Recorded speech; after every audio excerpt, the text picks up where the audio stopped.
जय Hind and hello guys, स्वागत है आपका आपके अपने YouTube चैनल ज्ञानदेव होस्ट में। और इस वीडियो में मैं आपको बताने वाला हूं UP triple SC PET online form 2025 के बारे में कि कैसे आपको सभी प्रॉब्लम के सॉल्यूशन के साथ में फॉर्म को कंप्लीट करना है। यहां पर गाइस आपके सामने काफ़ी सारी प्रॉब्लम आ रही है, उन सभी का सॉल्यूशन आपको दिया जाएगा। जैसे कि आप यहां पर ये नहीं पता कर पा रहे कि आपको लॉगिन कैसे करना है। अगर आप बीच में एक बार इसमें फॉर्म के बाहर आ जाए या फिर कोई एरर आ जाए तो वो आपको बताया जाएगा कि कैसे आपको लॉगिन करना है। और बहुत सारे कैंडिडेट अभी तक ये प्रॉब्लम फेस कर रही है कि उनके सामने आ रहा है कि you are already registered with this register number. तो आप उसके प्रॉब्लम का सोल्यूशन कैसे प्राप्त करेंगे या फिर इसका प्रॉब्लम का सोल्यूशन क्या है वो आपको इस वीडियो के अंदर बताया जाएगा।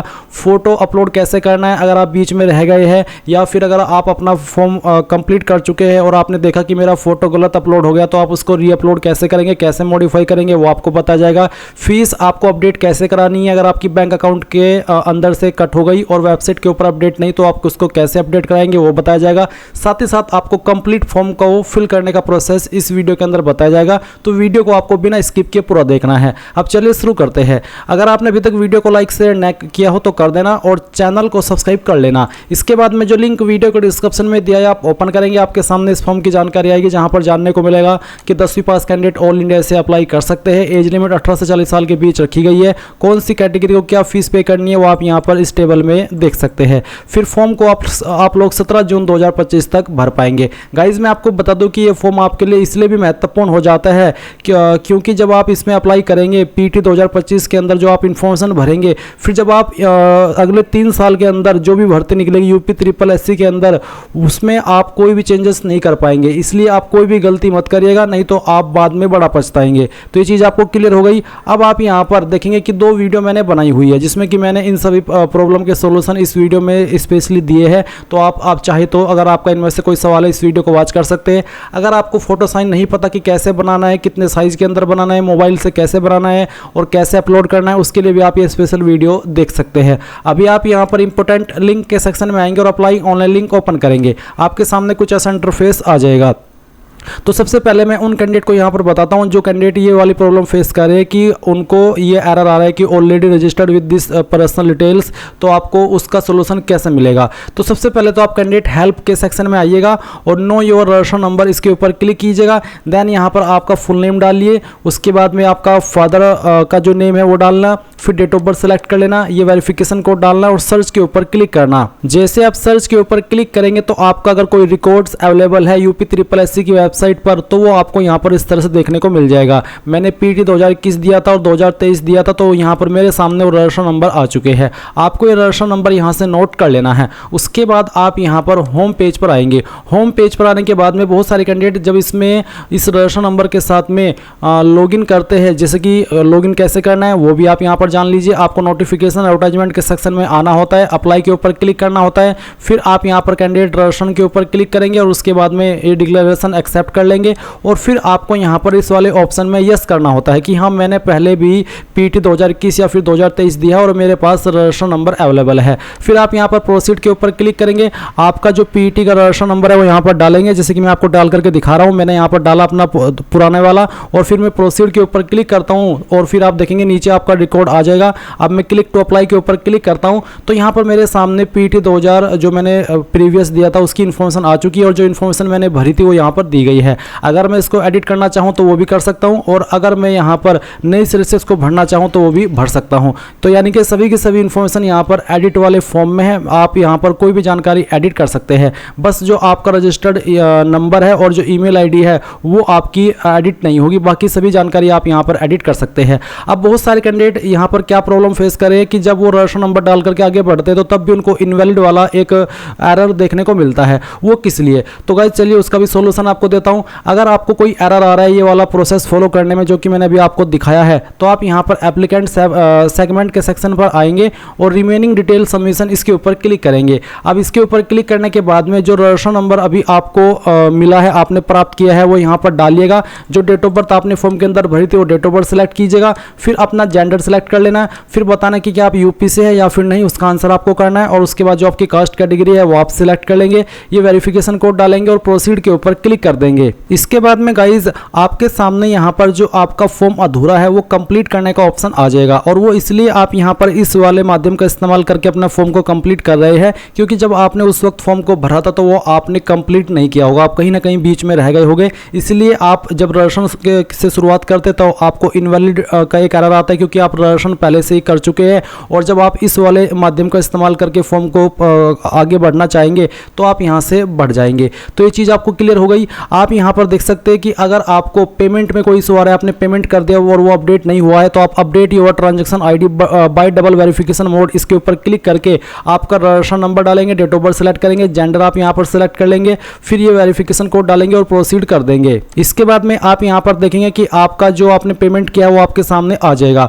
जैसे कि आप यहाँ पर इस तरह का इंटरफेस देख पा रहे हैं। अगर आपकी फीस फुल्ली अपडेट है तो आपको यहाँ पर इस तरह का इंटरफेस देखने को मिलेगा, और जैसे कि यहाँ पर एक ऑप्शन है वेरीफाइड ट्रांजैक्शन आईडी, तो अगर आपकी फीस अकाउंट से कट हो गई और वो अपडेट नहीं हुई है तो आप वेरीफाइड ट्रांजैक्शन आईडी के ऊपर क्लिक कीजिएगा। इसके ऊपर क्लिक करने के बाद में अगर आपकी फीस अकाउंट से कट हो गई है तो आपको यहाँ पर देखने को मिलेगा कि आपका जो ट्रांजैक्शन है वो सक्सेस हो गया है, और आप यहाँ पर आपका जो फॉर्म का फाइनल प्रिंट है अब वो ले पाएंगे। उसके लिए आपको फिर से होम पेज पर आना होगा, और यहाँ पर आप नीचे की तरफ आएंगे, एप्लीकेंट सेगमेंट में देखेंगे प्रिंट डिटेल्ड एप्लीकेशन फॉर्म, इसके ऊपर क्लिक करके आपका रजिस्ट्रेशन नंबर देना, डेट ऑफ बर्थ देना, जेंडर यहाँ पर सेलेक्ट कर लेना, फिर डोमिसाइल ऑफ यूपी में बताना कि यूपी से है या फिर नहीं, और आपकी कास्ट कैटेगरी। उसके बाद में वेरिफिकेशन कोड डाल करके जैसे ही प्रोसीड करेंगे तो आप अपने फॉर्म का प्रिंट भी ले पाएंगे। तो गाइज इस तरह से आप लोग यहाँ पर जो आपके सामने शुरुआती प्रॉब्लम है, जो छोटी छोटी चीज़ें हैं वो मैंने आपको क्लियर कर दी है। अब अगर आपने अभी तक इस वेबसाइट का इस्तेमाल करके कोई भी फॉर्म नहीं भरा, पहली बार आप फॉर्म भर रहे हैं, तो आप कैसे कंप्लीट करेंगे? इसके लिए गाइज आप नोटिफिकेशन एडवर्टाइजमेंट के सेक्शन पर आएंगे, यहाँ पर आपको अप्लाई के ऊपर क्लिक करना है और फिर कैंडिडेट रजिस्ट्रेशन इसके अंदर क्लिक कर देना है। फिर I accept the about declaration, यहाँ पर इसको टिक करके आई एक्सेप्ट करना है। अब ये वही सवाल है कि क्या आपने पीटी 2021 या फिर 2023 दिया है और आपके पास क्या वो नंबर अवेलेबल है। तो अगर आपने दिया है तो आपको मैंने शुरुआत में वीडियो में इसी में बताया कि कैसे आपको रजिस्ट्रेशन नंबर प्राप्त करना है अगर आपने दिया है और आप भूल गए हैं। और अगर आप फ्रेशर है, क्योंकि अभी बात हो रही है बिल्कुल फ्रेशर की, जिसने इस वेबसाइट का इस्तेमाल करके कोई पीटी का फॉर्म अभी तक भरा ही नहीं, तो उनको यहाँ पर नो करना है, और नो करने के बाद आप यहाँ पर प्रोसीड पर क्लिक करेंगे। अब यहाँ पर आने के बाद में आप देखेंगे सबसे पहले कैंडिडेट पर्सनल डिटेल, तो कैंडिडेट नेम, तो जो भी आपका नाम है 10th के सर्टिफिकेट के अकॉर्डिंग वो यहाँ पर आपको एंटर करना है, पूरा नाम आप डालिएगा। फिर आपको यहाँ पर आपके पिता का नाम एंटर करना है, ये जो नाम आप भर रहे हैं ये भी आपको 10th के सर्टिफिकेट के अकॉर्डिंग भरना है। उसके बाद आप यहाँ पर आपकी माताजी का नाम एंटर कर देंगे। फिर पूछे are you domicile of Uttar Pradesh, क्या आप यूपी के निवासी है, अगर है तो यस करेंगे, और यस करने के बाद यहाँ से ओके कर देंगे। उसके बाद में कुछ और अतिरिक्त आपके सामने ऑप्शन आएंगे, जैसे कि are you dependent of freedom fighter from Uttar Pradesh, यानी कि जो स्वतंत्रता सेनानी है क्या आप उनके आश्रित थे जो कि यूपी के थे, अगर हाँ तो यस, नहीं तो आप नो करेंगे। फिर क्या आप एक सर्विसमैन है, ईसीओज, एसएससीओ, सीओ पर्सनल कुछ इनको मिला करके, अगर हाँ तो आपको यस करना है, यस नहीं बल्कि बताना कि हाँ I am ex serviceman personnel of Uttar Pradesh, या फिर आई एम एन ईसीओज, एसएससीओज, CO personnel of Uttar Pradesh, अगर नहीं है तो नो कर दीजिएगा। फिर पूछे कि क्या आप विकलांग है, अगर आप है तो यस करिए, नहीं तो आप इस ऑप्शन में नो करेंगे। उसके बाद are you skilled player from Uttar Pradesh, क्या आप एक मेधावी खिलाड़ी है यूपी के, अगर हाँ तो यस, नहीं तो आपको नो करना है। देन गाइस आप नीचे की तरफ आएंगे और देखेंगे होम स्टेट, तो आपकी जो भी होम स्टेट है इनमें से वो आप सिलेक्ट कर लीजिएगा। इसके बाद आप देखेंगे होम डिस्ट्रिक्ट, तो होम डिस्ट्रिक्ट आपको यहाँ पर सिलेक्ट कर लेनी है जो भी है आपकी। फिर आप यहाँ पर आपकी कास्ट कैटेगरी देखेंगे, जनरल, एससी, एसटी, ओबीसी, जो भी है वही आपको यहाँ पर सिलेक्ट कर लेनी है। इसके बाद होता है डेट ऑफ बर्थ, तो डेट ऑफ बर्थ आपको सिलेक्ट करनी है, पहले डे, फिर आपका जो भी मंथ है वो, और उसके बाद में जो आपका ईयर है वो भी आपको यहाँ पर सिलेक्ट कर लेना है। तो आप इस तरह से सेलेक्ट कर लीजिएगा। फिर आपको आपका जेंडर सेलेक्ट करना है। उसके बाद में आप यहाँ पर आपका मोबाइल नंबर डालेंगे, फिर अपनी ईमेल आईडी डालेंगे जो कि आप यहाँ पर रजिस्टर करना चाहते हैं। उसके बाद में पूछेगी कि आप मैरिड है, अगर है तो यस, नहीं तो आपको नो करना है। फिर employment details, please select any of the below items applicable to you, not an employee of Uttar Pradesh government, आप उत्तर प्रदेश गवर्नमेंट के एम्प्लॉय नहीं है तो आप ये सिलेक्ट करेंगे। Employee of Uttar Pradesh government, Uttar Pradesh government के एम्प्लॉय है तो ये सिलेक्ट करेंगे। इसके बाद ex employee of Uttar Pradesh government, अगर आप यहाँ पर ex employee Uttar Pradesh government के तो आप ये सेलेक्ट कर लेंगे। पर अगर आप उत्तर प्रदेश गवर्नमेंट के एम्प्लॉय नहीं है तो आपको यहाँ पर पहले वाला ऑप्शन सेलेक्ट कर लेना अगर आप बिल्कुल प्राइवेट जॉब करते हैं या फिर कुछ भी नहीं कर रहे हैं। अब गाइस यहाँ पर एक ऑप्शन देखेंगे claiming age relaxation other than above grounds, जो कि है कास्ट कैटेगरी, सब कैटेगरी, उत्तर प्रदेश गवर्नमेंट, सर्विस ड्यूरेशन, यानी कि इनके अतिरिक्त आप अगर जो यहाँ पर इस वाले ऑप्शन में यस करने के बाद में जो आयु सीमा है उसके अंदर छूट चाहते हैं, ये जो छूट है ये मिलती है गवर्नमेंट ऑर्डर के थ्रू या फिर कोर्ट ऑर्डर के थ्रू या फिर सेवा नियमावली डिपार्टमेंट रूल्स के थ्रू या फिर एनी अदर रीजन। बेसिकली ये जो पॉइंट है ये आपका अतिरिक्त वाला है, जैसे कि अगर किसी ने कोर्ट केस से ऑर्डर लेकर के अपनी एज लिमिट में छूट कराई हो या फिर कोर्ट ऑर्डर या गवर्नमेंट का ऑर्डर, तभी आप इस ऑप्शन में यस करिएगा, नहीं तो आप इसमें नो कर दीजिएगा। अगर आप सोच रहे हैं कि अगर मैं इसमें नो कर देता हूं तो मुझे एज के अंदर छूट नहीं मिलेगी जो मिलती है SC ST कैंडिडेट को 5 साल की और OBC को 3 साल की, तो वो सही नहीं है। तो आप इसमें बेझिझक होकर के नो कर दीजिए अगर आपके पास इन ऑर्डर में इन पॉइंट में से किसी में भी छूट नहीं ली है आपने, क्योंकि अगर आप यहाँ पर इसमें यस करते हैं और फिर यहाँ पर कोई एक माध्यम सेलेक्ट करते हैं तो फिर उसकी बहुत सारी डिटेल आपको देनी होगी, जैसे कि department name, other department reference order number, ये सब। तो इसलिए आप यहाँ पर नो करेंगे और आगे बढ़ जाएंगे। अब आइए आपके सामने बेसिक एकेडमिक डिटेल। तो सबसे पहले आपको 10वीं की इन्फॉर्मेशन देनी है। 10वीं आपने आपकी किस बोर्ड से की है वो बोर्ड आपको सेलेक्ट कर लेना है। अगर आपका बोर्ड इसमें नहीं है तो आप यहाँ पर अदर बोर्ड सेलेक्ट कर लेंगे। तो मेरा बोर्ड इसमें है, मैं यहाँ से अपना बोर्ड सेलेक्ट कर लेता हूँ। उसके बाद में यहाँ पर आता है ईयर ऑफ पासिंग, यानी कि किस साल के अंदर आपने आपकी क्वालिफिकेशन पास की है वो साल भी आपको यहाँ पर सेलेक्ट कर लेना है। फिर आपको हाई स्कूल का रोल नंबर क्या आता है वो यहाँ पर एंटर कर देना है। देन गाइज यहाँ पर पूछे परसेंटेज सिस्टम, ग्रेड सिस्टम, तो किसके अंदर आपके नंबर थे, परसेंटेज या ग्रेड, तो जो भी था वो आप सेलेक्ट कर लीजिए। मेरा परसेंटेज है, मैंने परसेंटेज सेलेक्ट किया। अब आपको बताना कि कितने नंबर आपको आए थे, जितने भी नंबर आपको आए थे वो आप यहाँ पर डाल देंगे और कितने में सही थे वो आप टोटल मार्क्स के अंदर एंटर कर देंगे। फिर आपकी यहाँ पर परसेंटेज कैलकुलेट ऑटोमेटिकली हो जाएगी। अब यहाँ पर है नीचे intermediate, have you completed intermediate examination, if yes then click on check box. अगर आपने आपकी करंट टाइम में जिस टाइम आप इस फॉर्म को भरा या अपनी 12वीं कंप्लीट कर रखी है तो आप इसको टिक कर दीजिएगा। उसके बाद में आप यहाँ पर आपकी 12वीं की इन्फॉर्मेशन भी सेम तरीके से भरेंगे। पहले आपको साल बताना कि किस साल के अंदर पास किया, फिर जो आपका 12वीं है उसका रोल नंबर आपको यहाँ पर डाल देना है, नंबर किसके अंदर है वो सेलेक्ट कर लीजिएगा। फिर आपको बताना कि कितने नंबर आपको आए थे एंड देन यहाँ पर आप आपके टोटल नंबर डाल देंगे और उसके बाद में यहाँ पर जो आपका बोर्ड है वो भी आप सिलेक्ट कर लीजिएगा। अब ये इन्फॉर्मेशन आपकी हो गई। नीचे आती है एकेडमिक एडिशनल एकेडमिक डिटेल्स। तो यहाँ पर है भारत में विधि द्वारा स्थापित किसी विश्वविद्यालय से स्नातक उपाधि या सरकार द्वारा मान्यता प्राप्त उसके समकक्ष कोई अर्हता, यानी कि अगर आपने ग्रेजुएशन की है करंट में तो आप यहाँ पर यस करके उसकी इन्फॉर्मेशन दे सकते हैं। अगर आप ये इन्फॉर्मेशन नहीं भी भरते तो कोई भी बात नहीं है, क्योंकि इसमें सिर्फ कंपलसरी 10वीं ही मांगी है। जब आपका फॉर्म निकलेगा मेन वाला जो भी जिसके माध्यम से आपकी जॉब लगेगी वहाँ जाकर के आप ये सब इन्फॉर्मेशन फिल कर सकते हैं। तो अगर आपके पास है और आप अभी भी देना चाहते तो आपकी मर्जी है, आप इस वाले ऑप्शन में यस कर दीजिए कि हाँ मेरे पास ग्रेजुएशन या उसके बराबर की योग्यता है। फिर आप बोर्ड, इंस्टीट्यूट, यूनिवर्सिटी के सेक्शन में बताइएगा कि कहाँ से आपने की है, उसका नाम, किस साल के अंदर आपने आपकी ग्रेजुएशन पास की है वो आप बताएंगे। सर्टिफिकेट नंबर या फिर रोल नंबर आप यहाँ पर डाल देंगे फाइनल ईयर का। उसके बाद में कब आपका सर्टिफिकेट इशू हुआ था वो डेट सेलेक्ट कर लेंगे। नंबर आपके किसके अंदर है वो आप यहाँ पर सेलेक्ट कर लेंगे, परसेंटेज या फिर ग्रेड, और फिर उसके नंबर ऑब्टेन्ड मार्क्स और टोटल मार्क्स डाल देंगे। फिर सेकंड ऑप्शन है कि भारत में विधि द्वारा स्थापित किसी विश्वविद्यालय से स्नातक कोर्स, यानी कि PG डिग्री, अगर आपने PG डिग्री भी की है तो इसमें आप यस करके उसकी इन्फॉर्मेशन भी सेम तरीके से भर सकते हैं जैसे कि अभी आप यहाँ पर ग्रेजुएशन की इन्फॉर्मेशन भरे हैं। और गाइज अगर आपके पास नहीं है ग्रेजुएशन तो सिंपली आप यहाँ पर इनमें से कोई जानकारी मत भरे और नीचे आप यहाँ पर ये कैप्चा कोड डालें और सबमिट कर दें। अब गाइज आपने जो भी इन्फॉर्मेशन अभी भरी है वो सभी आपके सामने है। आप यहाँ पर सभी जानकारी चेक करते हुए नीचे की तरफ आएंगे और क्लिक है to proceed for photo and signature, इसके ऊपर क्लिक कर देंगे। अब इसके ऊपर क्लिक करने के बाद में यहाँ पर आपको फोटो एंड सिग्नेचर अपलोड करना है। इसमें जो फोटो का डायमेंशन है वो देख लीजिए, उसकी विड्थ आपकी 3.5 सेंटीमीटर और हाइट 4.5 सेंटीमीटर होनी चाहिए। सिग्नेचर की भी आप देख सकते हैं 1.5 सेंटीमीटर उसकी चौड़ाई और जो उसकी लंबाई है वो 1.5 सेंटीमीटर, नहीं इसकी चौड़ाई आपकी 3.5 सेंटीमीटर और उसकी जो लंबाई है 1.5 सेंटीमीटर होनी चाहिए। तो ये चीज़ आपको ध्यान में रखनी है। और सिग्नेचर आपका कैसा हो आप देख लीजिए।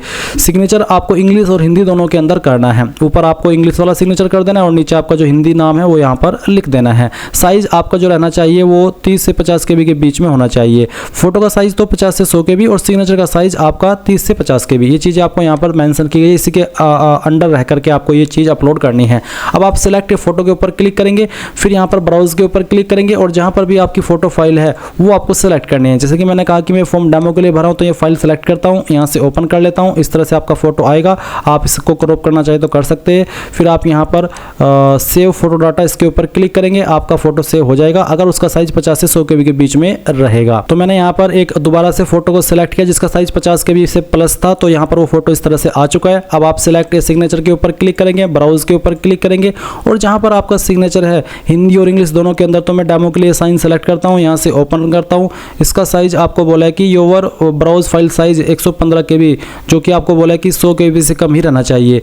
तो आपको दिए गए इंस्ट्रक्शंस के अकॉर्डिंग आपका साइन का फाइल यहाँ पर सेलेक्ट करना है। तो गाइज आप यहाँ पर साइन की फाइल सेलेक्ट करेंगे और फिर आपको सेव साइन डाटा इसके ऊपर क्लिक करना है एंड देन आपका सिग्नेचर यहाँ पर इस तरह से आ जाएगा। फिर आप यहाँ पर कंटिन्यू के ऊपर क्लिक कर देंगे। इसके बाद में यहाँ पर आपको टिक करना है इसके ऊपर और फिर आप यहाँ पर अपनी इन्फॉर्मेशन देखेंगे और ये सभी इन्फॉर्मेशन चेक करने के बाद नीचे की तरफ आएंगे और यहाँ पर प्रेफरेंशियल क्वालिफिकेशन के अंदर 2 सवाल है कि क्या आपने 2 साल तक टेरिटोरियल आर्मी के अंदर सेवा की है, कम से कम 2 साल तक। अगर हाँ तो यस, नहीं तो आपको नो करना है। फिर क्या आपके पास नेशनल कैडेट कॉर्प्स यानी कि NCB सर्टिफिकेट है, अगर है तो यस, नहीं तो आप नो कर देंगे। अब आपको यहाँ पर एड्रेस की इन्फॉर्मेशन भरनी है। तो जो आपका परमानेंट एड्रेस है पहले आप वो भरेंगे। नेम CO के अंदर आप आपके फादर का नेम दे सकते हैं और उसके बाद में जो यहाँ पर आपका हाउस नंबर विलेज है वो भरेंगे, स्ट्रीट नंबर, पोस्ट ऑफिस क्या है, लोकेलिटी कस्बा सिटी कौन सी है वो आप भर देंगे। बेसिकली आप यहाँ पर इन 3 लाइन के अंदर अपना पूरा एड्रेस एडजस्ट कर दीजिएगा। CO के अंदर आप आपके फादर का नेम एंटर कर सकते हैं। उसके बाद आप डिस्ट्रिक्ट नेम यानी कि कौन सी डिस्ट्रिक्ट से है वो डिस्ट्रिक्ट सेलेक्ट कर लेंगे। फिर आपका जो पिन कोड है वो भी आपको यहाँ पर डाल देना है। अब अगर आपका परमानेंट एड्रेस और कोरस्पोंडेंस मेलिंग एड्रेस यानी कि प्रेजेंट एड्रेस सेम है तो आप इस बॉक्स को टिक कर दीजिएगा और अगर अलग है आपका परमानेंट एड्रेस और प्रेजेंट एड्रेस तो आप इसको अनटिक करके अलग से यहाँ पर अपना प्रेजेंट एड्रेस भर सकते हैं। फिर है आई एक्सेप्ट अबाउट डिक्लेरेशन, तो आप इसको यस कर दीजिएगा और फिर उसके बाद में आप यहाँ पर नीचे प्रीव्यू के ऊपर क्लिक करेंगे। अब आपने जो भी जानकारी शुरू से लेकर अभी तक भरी है वो आपके सामने है और आपको यहाँ पर एक अतिरिक्त मौका दिया जा रहा है इन जानकारी को एडिट करने का, क्योंकि गाइस बाद में आप इनको एडिट नहीं कर पाएंगे। इसलिए अच्छे से श्योर होकर के जब आपको लगे कि हाँ एक एक स्पेलिंग बिल्कुल सही है, क्योंकि गाइस जब आप आगे इन फ्यूचर जो भी फॉर्म भरेंगे तो उसमें जब आप ये रजिस्ट्रेशन नंबर डालेंगे इसमें जो आपने इन्फॉर्मेशन भर दी यही सब वहाँ पर फैच कर ली जाएगी और आप इसमें कोई भी मॉडिफिकेशन नहीं कर पाएंगे, ना तो आपके नाम में, ना ही आपके क्वालिफिकेशन में, ना ही आपके एड्रेस में। इसलिए बहुत ही अच्छे से इस जानकारी को यहाँ पर चेक करके आपको सबमिट के ऊपर क्लिक करना है और यहाँ से ओके कर देना है। अब इसके बाद आपके सामने आपकी फीस का अमाउंट आएगा। आप क्लिक है टू पे द रिक्वायर्ड फीस के ऊपर क्लिक कर दीजिएगा एंड देन इस तरह का इंटरफेस आएगा। अब आपको यहाँ पर स्टेट बैंक ऑफ इंडिया ये सिलेक्ट करना है, यहाँ पर टिक करना है और उसके बाद प्रोसीड फॉर फ्री डिपोजिशन के ऊपर क्लिक करके यहाँ से प्रोसीड कर देना है। अब आपको पेमेंट के पेज पर ट्रांसफर कर दी है। आप आपकी एप्लीकेशन फीस यहाँ पर इनमें से किसी भी माध्यम का इस्तेमाल करके जमा कर पाएंगे। जो भी आप यहाँ पर माध्यम सेलेक्ट कर लेते हैं फिर आप यहाँ पर पे नाउ के ऊपर क्लिक कीजिएगा। पे नाउ के ऊपर क्लिक करने के बाद आपके सामने इस तरह से QR कोड आ जाएगा। आप इसको स्कैन करके अपनी फीस जमा कर दीजिएगा। जैसे ही आपकी फीस जमा हो जाएगी तो आप अपने फॉर्म का फाइनल प्रिंट आउट ले पाएंगे। बाय चांस गाइज अगर आपकी फीस बीच में ही अटक जाती है, अपडेट नहीं होती, ना ये बैंक से कटती है, बैंक से कटती है पर वेबसाइट के ऊपर अपडेट नहीं होती, या फिर बीच में आपको कुछ एरर आ जाते हैं और आप आगे नहीं बढ़ सकते, तो आप क्या करेंगे? ऐसे सिचुएशन में जो लिंक मैंने आपको इस वीडियो के डिस्क्रिप्शन में दिया हुआ है आप ओपन करेंगे, इसको अप्लाई ऑनलाइन को फिर से ओपन कर लेंगे एंड देन यहाँ पर आएंगे तो आप देखेंगे इसमें कई सारे ऑप्शन है जैसे कैंडिडेट हेल्प का। तो यहाँ पर know your registration number, know your roll number इसके ऑप्शन है। फिर आप यहाँ पर ऑनलाइन फॉर्म सबमिशन में देख सकते हैं एप्लीकेशन फी डिपोजिशन, यानी कि अगर फीस नहीं पे हो पाती तो आप एप्लीकेशन फी डिपोजिशन इसके ऊपर क्लिक करके यहाँ पर आपका रजिस्ट्रेशन नंबर देंगे जो आपको मैसेज के माध्यम से ऑलरेडी मिल चुका है। फिर डेट ऑफ बर्थ सिलेक्ट कर लेंगे जो फॉर्म में भरी है, फिर अपना जेंडर, उसके बाद में are you domicile of UP में बताएंगे कि आप यूपी से है या फिर नहीं, अगर है तो आपकी कैटेगरी, और फिर वेरिफिकेशन कोड डाल करके जैसे ही प्रोसीड करेंगे तो आप यहाँ पर डायरेक्टली अपनी फीस पे कर सकते हैं। और गाइज अगर आपका फॉर्म बीच में रह गया, फीस तक भी आप नहीं पहुंचे, तो आप रिमेनिंग डिटेल सबमिशन के ऊपर क्लिक करेंगे और यहाँ पर रजिस्ट्रेशन नंबर डालेंगे, डेट ऑफ बर्थ सिलेक्ट करेंगे, सेम इन्फॉर्मेशन डालने के बाद प्रोसीड करेंगे। तो जो आपका फॉर्म अधूरा है वो आप यहाँ पर अपनी इन्फॉर्मेशन दे करके कंप्लीट कर सकते हैं। और अगर आप यहाँ पर इसमें अपना जो फोटो साइन है वो अपलोड नहीं कर पाए थे, उसमें कोई एरर आ गया था, तो आप फोटो विद सिग्नेचर अपलोडिंग इसके ऊपर क्लिक करके आपका जो फोटो सिग्नेचर है वो भी अपलोड कर सकते हैं। Print detailed application form, print नहीं ले पाए थे अपने फॉर्म का तो प्रिंट डिटेल्ड एप्लीकेशन फॉर्म के ऊपर क्लिक करके ये इन्फॉर्मेशन दे करके आप अपने फॉर्म का प्रिंट ले सकते हैं। तो बेसिकली सब चीज़ें यहाँ से आप हैंडल कर सकते हैं अगर कोई भी एरर आ जाता है।